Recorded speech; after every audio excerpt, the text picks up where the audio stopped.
they hold special meetings to be candid. And that's something that I think works.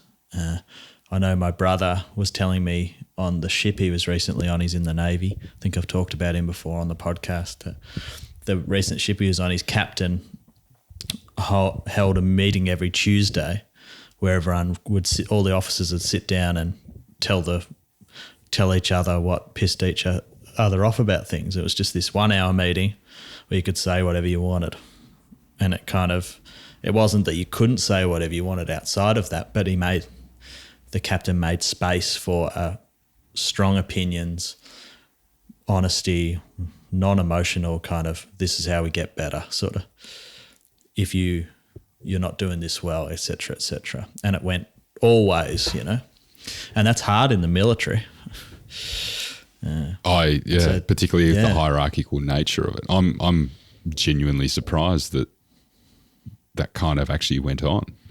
But I think apparently it worked excellently. Yeah. But I think the key is those, in the case of your brother and in the case of these meetings that they have at Pixar, it's not a complaining session. It's not to complain. No. So complaints are just, they're just the same thing as not saying what you really mean, because all that's behind them is some egotistical agenda. And so it's about being really open and genuinely critical in the pursuit of the overall mission. Constructive. Yeah, it's constructive.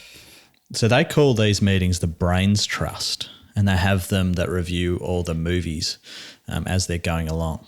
And everyone sits around and talks about what could be better about this or that particular scene. And the directors of the movies bring in the different parts that they want to work on. And it's not that innovative of a concept in terms of a governance, because all that Brains Trust is basically a steering group. It's a project control group. But I think it's different because it digs into the ground level. I was going to say, but what? Sorry. Yeah, I interrupted you. But what they actually do and how they conduct the particular project control groups, if you will, getting very clinical on it, is different, I would suspect, from many project control groups that I've been in, for example, where quite often there's too many agendas and people aren't leaving things at the door, or people are trying to find an easier way out of something. Is it because there's no clear objective as such? Like, I imagine these, it's like, make this scene better is the one objective of that meeting.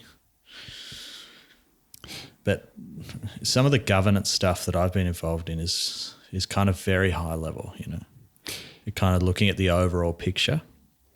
Yeah, maybe there's too much involved.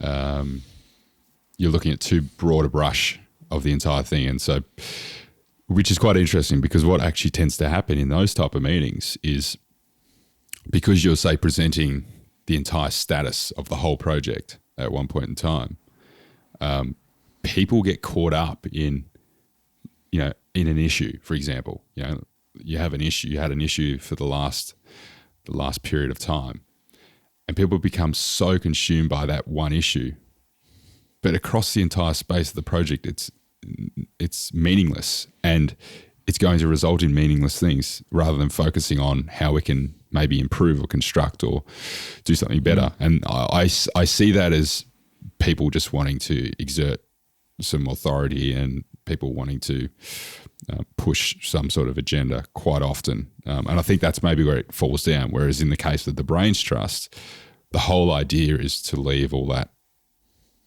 at the door, which is a hard thing to do. Yeah. But they're trying to create a safe space to do it. And the other interesting thing about this is it wasn't just a once off. So Ed and John took over Disney.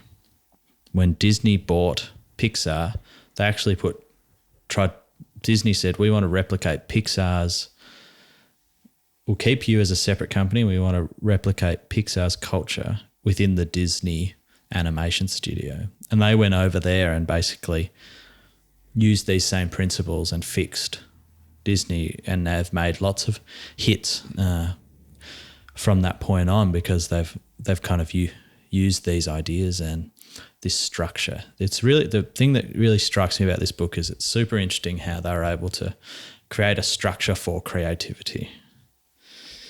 Yeah, and that's why I think, that, as you said at the start, that motto, which is, story is king, trust the process. Or maybe it should be flipped around the other way. It should be trust the process, but story is king. It's kind but yeah, they've created this process which is usually associated with being a limiting thing, but have allowed it to help with something that allows for something that requires space, which is creativity.